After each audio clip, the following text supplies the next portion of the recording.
Right. Hello and welcome everybody to the TESOL International Conference and this presentation entitled Benefits for Foreigners of Producing Theatre in a Japanese Regional Dialect. Right, I'm very happy to hand over now to our presenter, Philip Head. Philip, over to you. Okay, thank you, Garth. Looks like we have one other listener, Ryoko. I'll just get started. I assume, Ryoko, that you're familiar with Japan. Garth, you're based.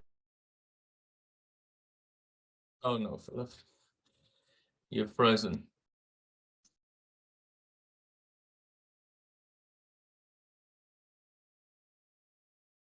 Just unmute yourself.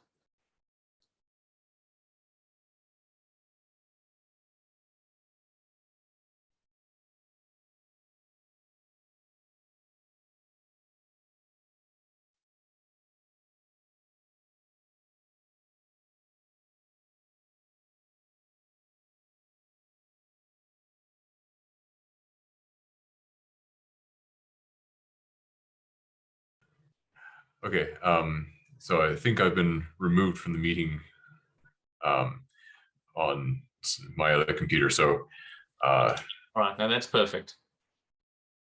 Okay, all right. So I'll get started here. I'm going to talk about Genki, which is a theater production in Kochi. So I'm going to just talk a little bit about what is Kochi. So Kochi is a prefecture in Shikoku in Japan. Shikoku is one of the smaller of the main islands in Japan, and Kochi is on the Pacific coast of Shikoku. Kochi's a fairly rural, isolated, monocultural part of Japan. That's for a number of reasons. One is that it's kind of separated from the rest of Shikoku by mountains, and there's also not very many people there. It's not very population dense, and so because of this isolation, it's again fairly unique as far as the connections with other places in Japan.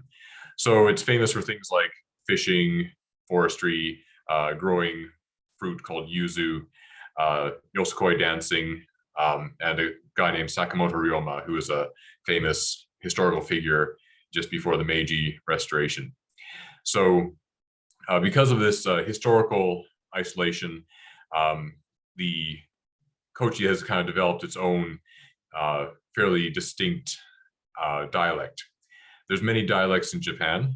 This is for a number of reasons. One, again, isolation. Also, I believe, besides the physical isolation of having mountains everywhere, there was a lot of isolation due to policies in the Edo period where there was restrictions on movement around Japan. You couldn't really leave your hometown without permission from the shogun, for example. But as far as modern Japan goes, Kochi is particularly rural, particularly isolated, and particularly monocultural. It has maybe 1/6 of the kind of population percentage of foreigners compared to, say, Tokyo, and about 1/3 of the national average for foreigners.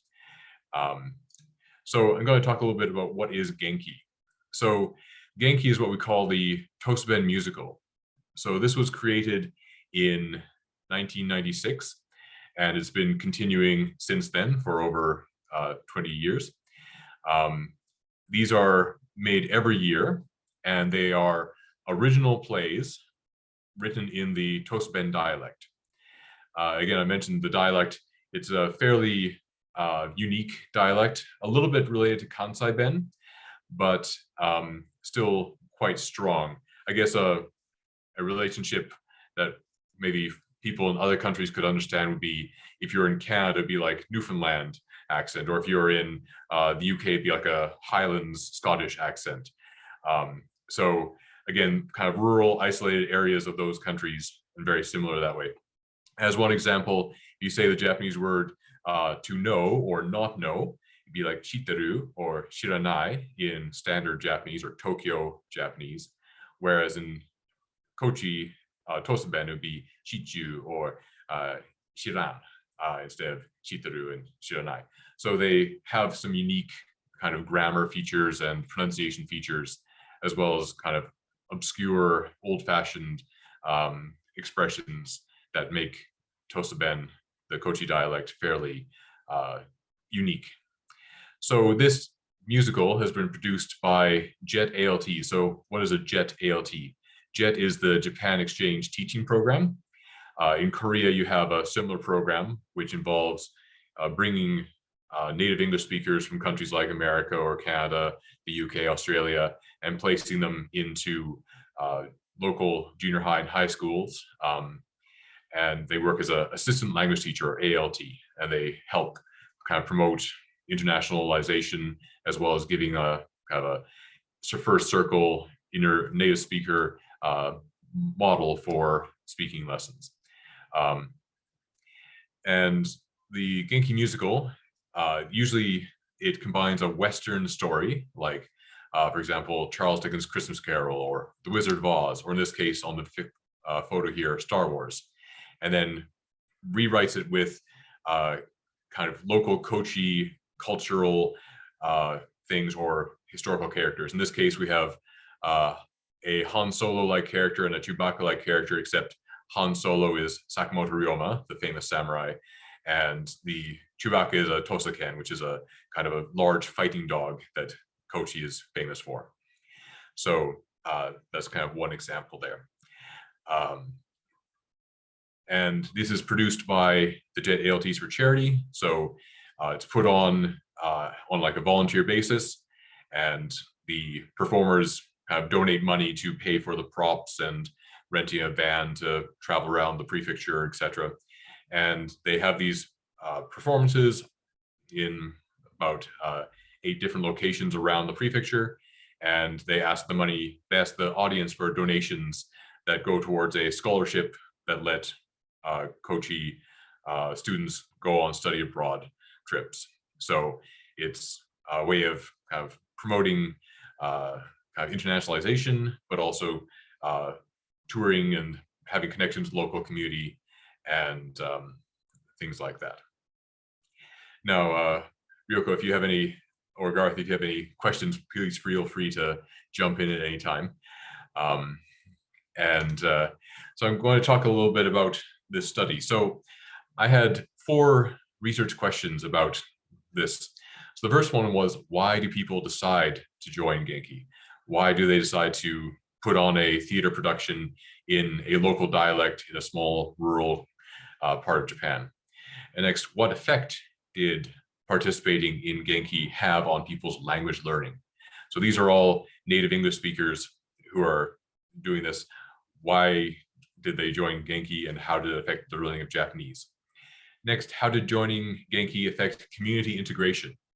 So again, Kochi is very rural. A lot of times the JET program people are the only visible foreigner in their small town, and they might be an hour-and-a-half drive through the mountains to the next kombini, let alone the next other foreigner.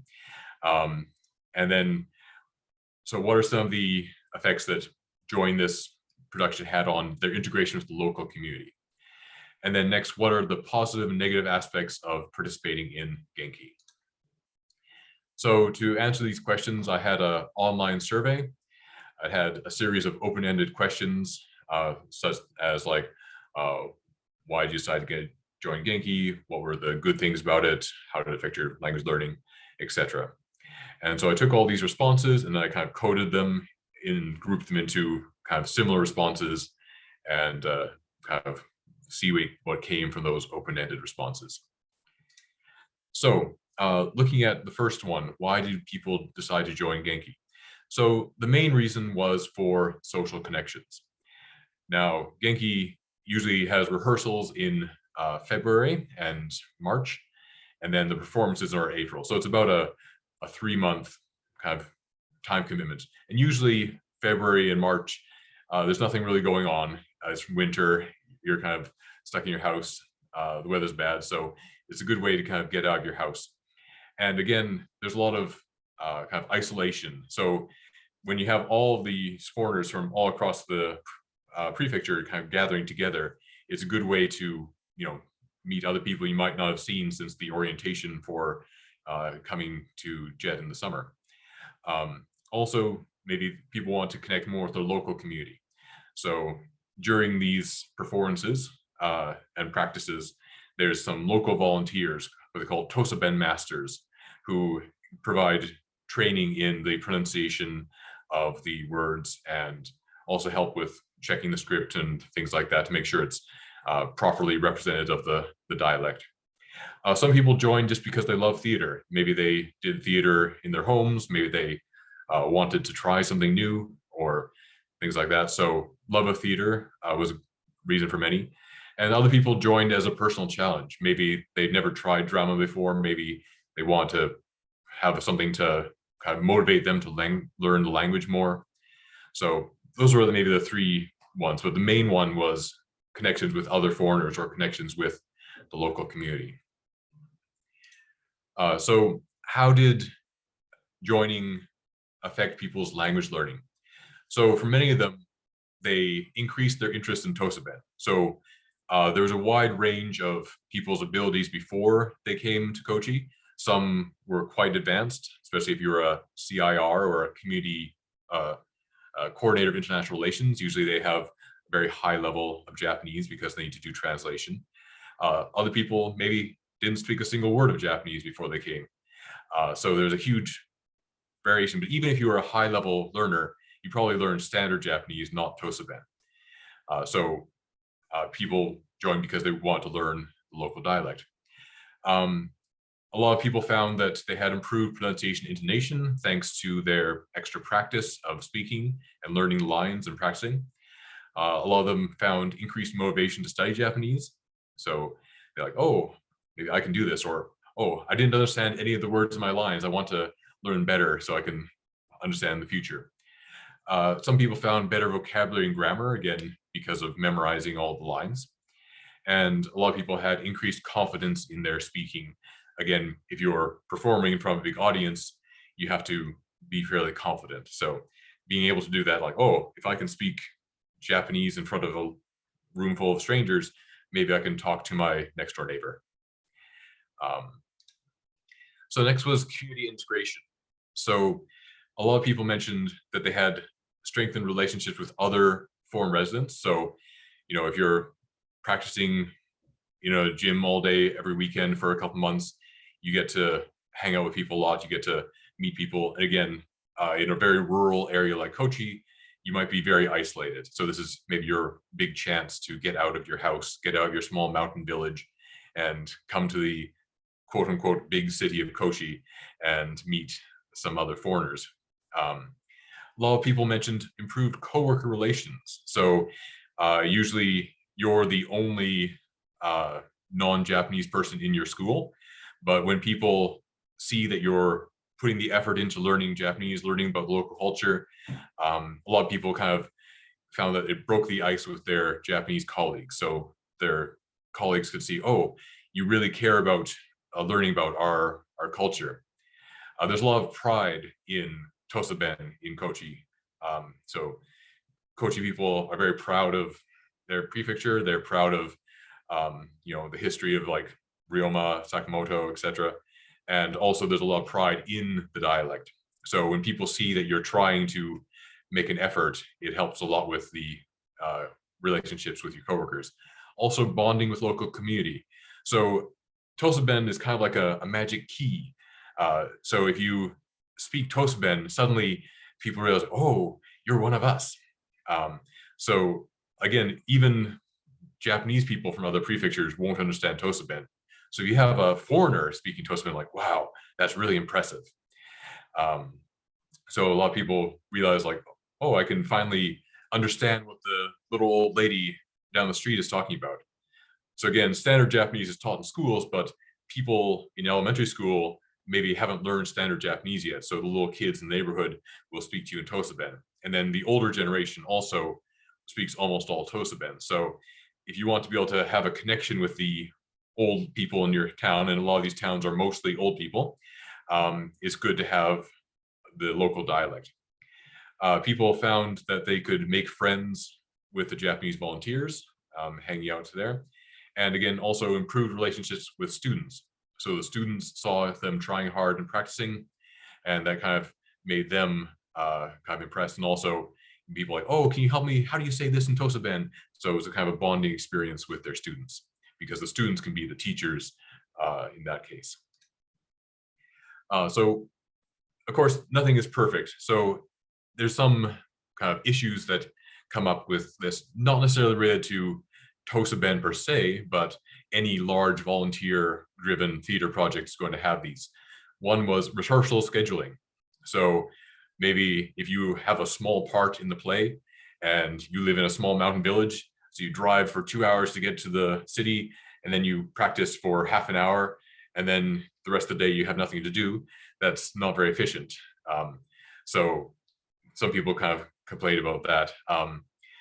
Cast member commitment and ability. So, some people just aren't very good actors or singers, or they're not very good at learning their lines.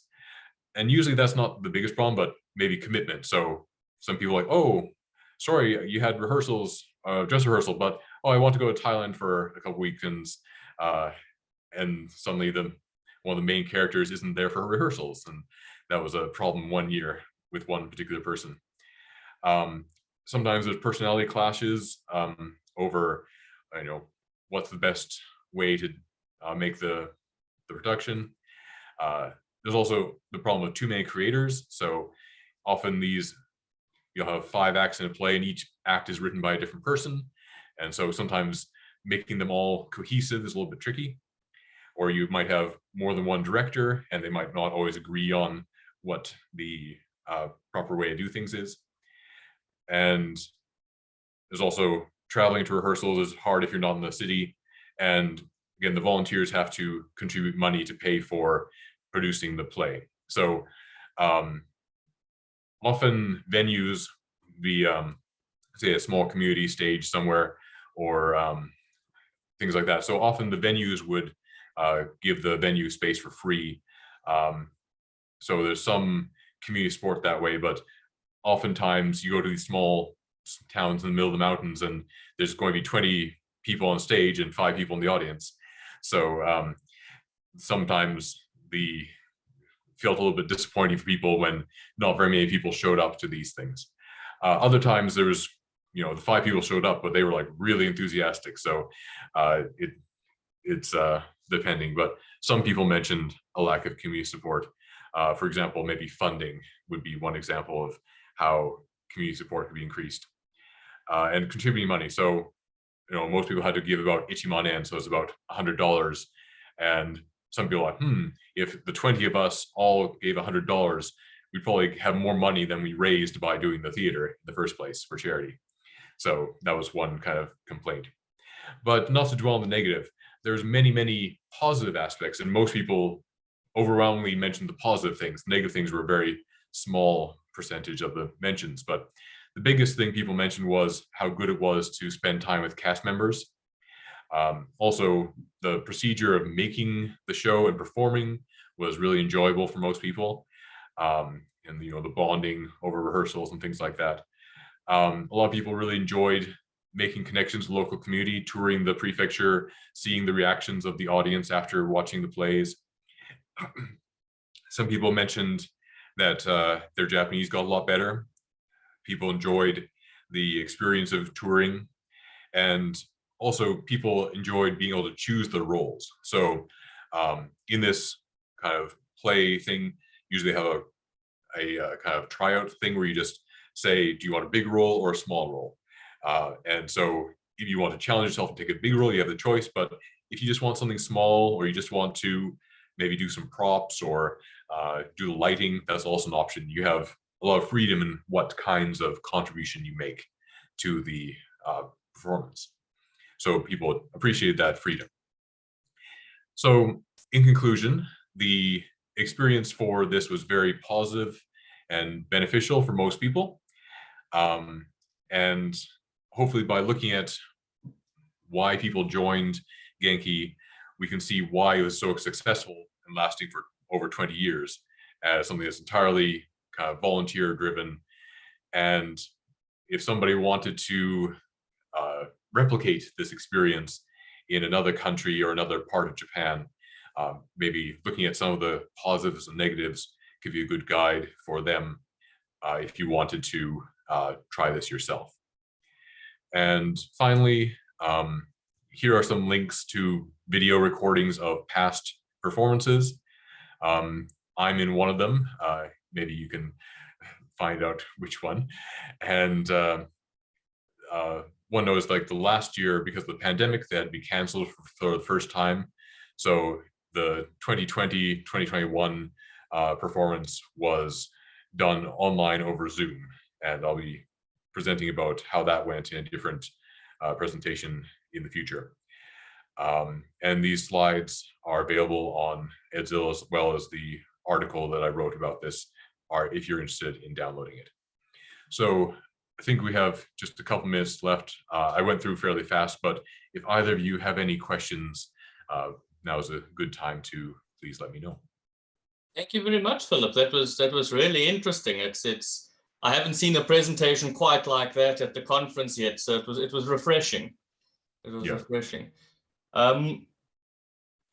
Ryoko, do you have any questions or comments? Yeah, I have many questions, just logistic questions. So it's amazing that it has lasted for 20 years, right? So I'm just wondering how that momentum was kept going for 20 years. Who was the leader? How many people are usually involved? And who writes the script and things? Yeah, so as far as the momentum, obviously, JET program, the maximum time that you can do the JET program used to be 3 years. Currently, it's 5 years. But obviously, the people who originally started this are long gone. So basically, you know, people would tell the incoming Jets, like, oh, you really have to try Genki. It's really good. And so they would try, and then they would tell the next group, oh, yeah, Genki is really good. You should join it. So kind of encouraging new people to try it out is one reason.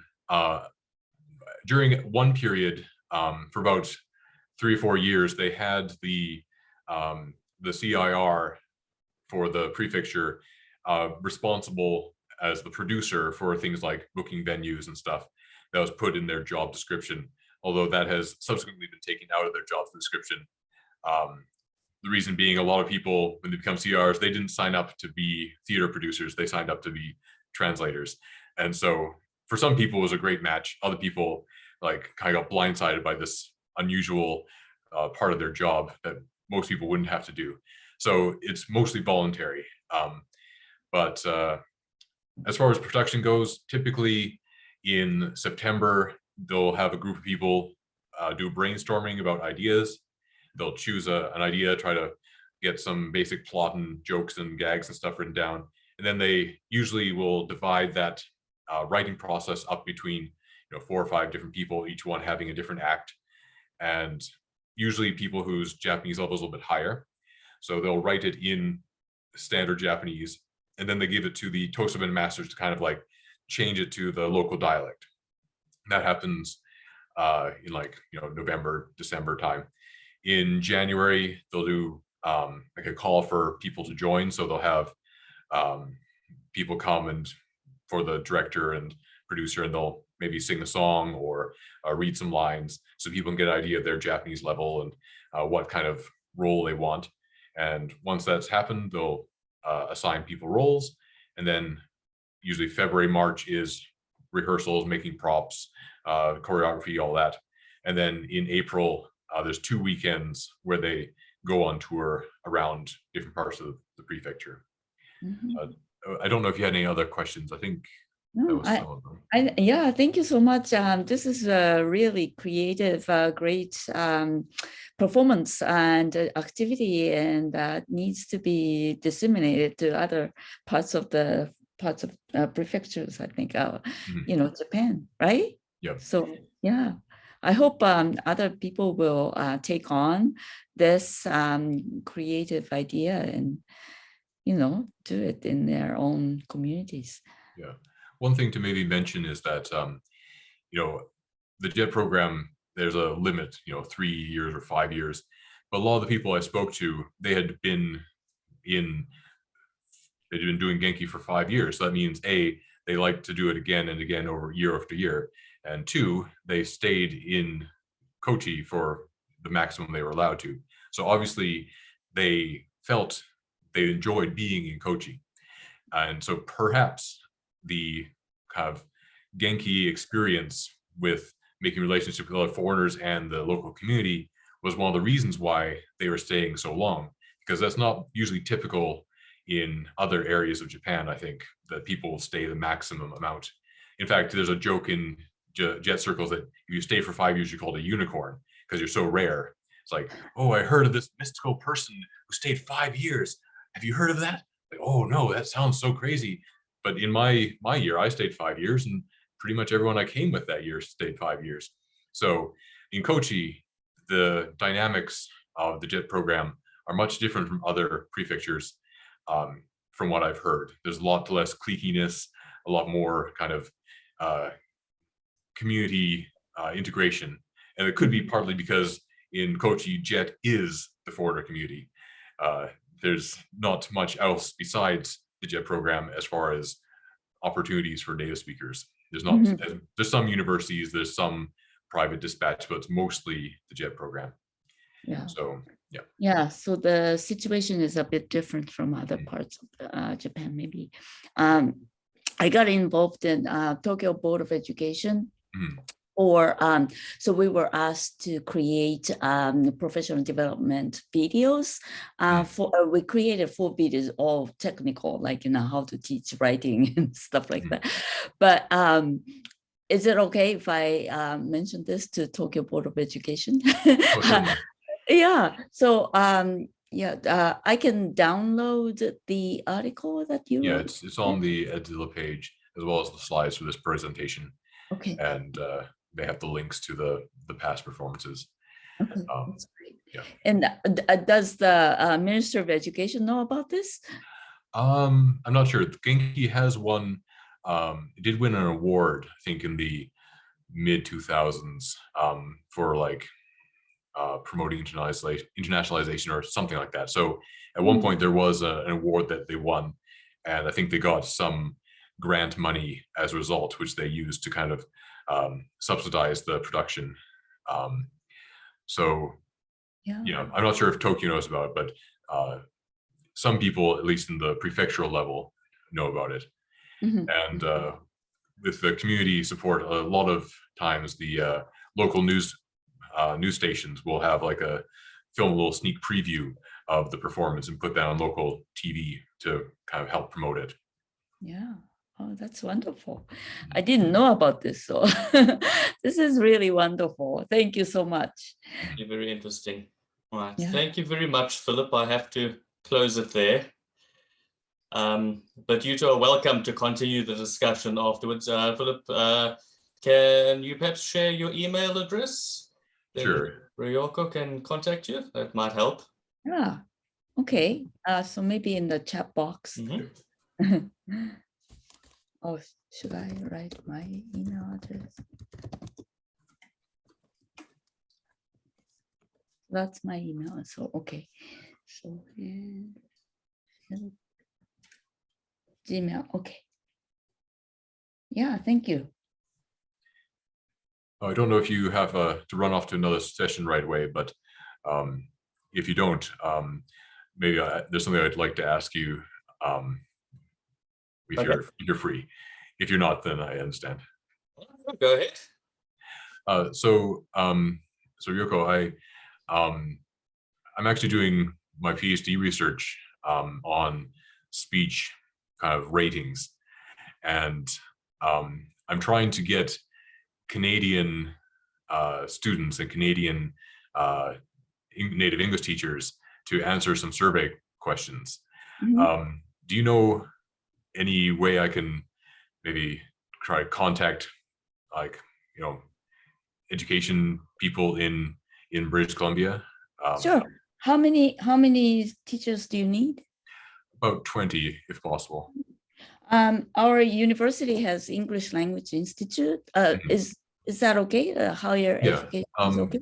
Basically, my main thing I'm looking at is how, living in Japan for 15 years as a native speaker, does that mean I'm so used to Japanese accented English that I don't notice the mistakes that a person who hasn't lived in Japan would notice? So if I gave somebody a speaking test, would they get the same score as a teacher who's never been to Japan? So that's kind of the main area of my research. So if you have a language school, that'd be great, but I'm looking for maybe teachers who haven't taught in Japan. I think many of our teachers have not taught in Japan, but we have so many Japanese students. Yeah, I think would that be a problem? No, I think that'd be okay. One reason I'm interested in Vancouver in particular is Vancouver is very cosmopolitan, very multicultural. So I'm looking for people who are maybe exposed to a wide range of accented English, but not exclusively Japanese. I see. Okay. So if I can send you an email sure. about that, I would really appreciate if you could maybe share that with some colleagues. Yeah. I can send it to the director of English Language Institute. Yeah. Yeah. So no problem.